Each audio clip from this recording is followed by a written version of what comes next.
Hey, welcome back, everybody. You know, being a hero isn't always about creating a charitable organization or rescuing someone in need. Some of the people I most admire simply overcame terrible circumstances and rose to the top.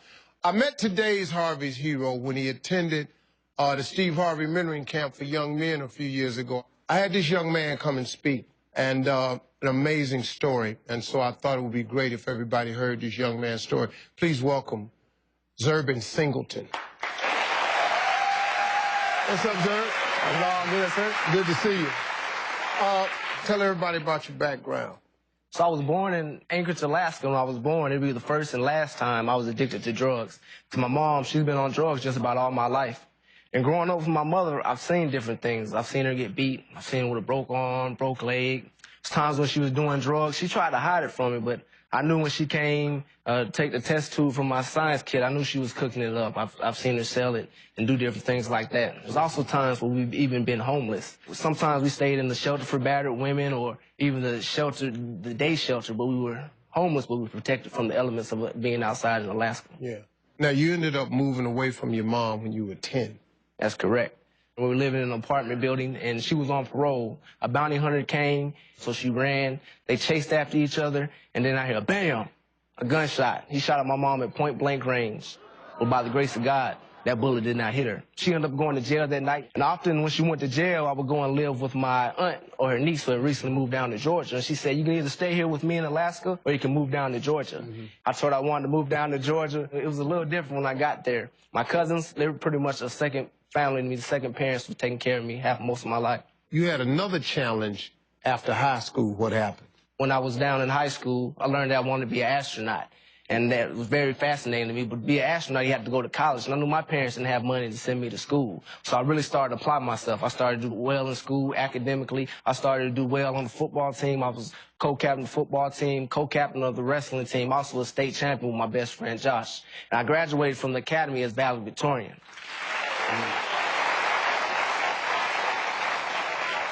A week before I graduated, I was hit head-on by a drunk driver.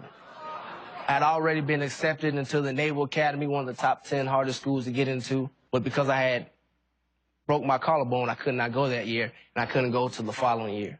You earned some awards while you were at the academy, right? My last 2 years, I started on the football team, and I won the Disney Spirit Award as well as the Orange Bowl Courage Award. Also was brigade commander, which means I was in charge of all 4,000 midshipmen or students that are there at the academy. And in 2008, I graduated from the Naval Academy with a Bachelor of Science Aerospace Engineering.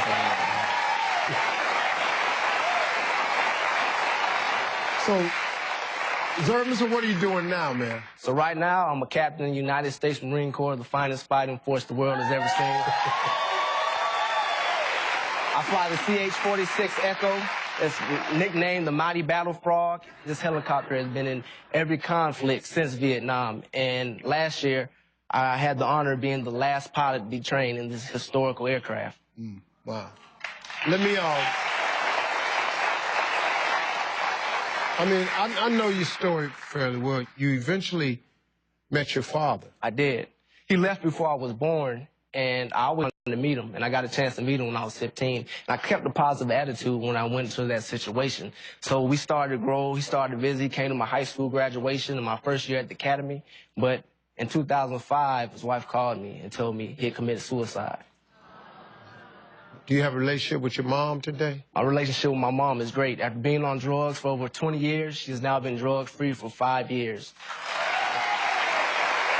She also resides in California, so we get to see each other often, and she also has a pretty good job working for the Veteran Affairs Hospital in Long Beach. What words of wisdom would you share to anybody who was up against it, really trying to defy the odds? I like to tell people that you can go far. And FAR is an acronym that has been prevalent in my life. The F in FAR stands for faith. I had to have faith in God, have to have faith in yourself. The A stands for attitude. You have to have a positive attitude in everything that you do. And the R stands for reaching, because you have to constantly reach for your goals. Things that happen in your life, they determine the person you're going to be, whether good or bad. And you have to know that whatever doesn't kill you makes you stronger. See, people often ask me, how did I do it? And I tell them that treading the path of adversity leads to the destination of your dreams. Wow. I've admired you, man, from the day I met you. I've always thought of you as something special. Oh, I told you a long time ago. I said, man, everything I do, I want you to tell your story because I want people to know that there is a way.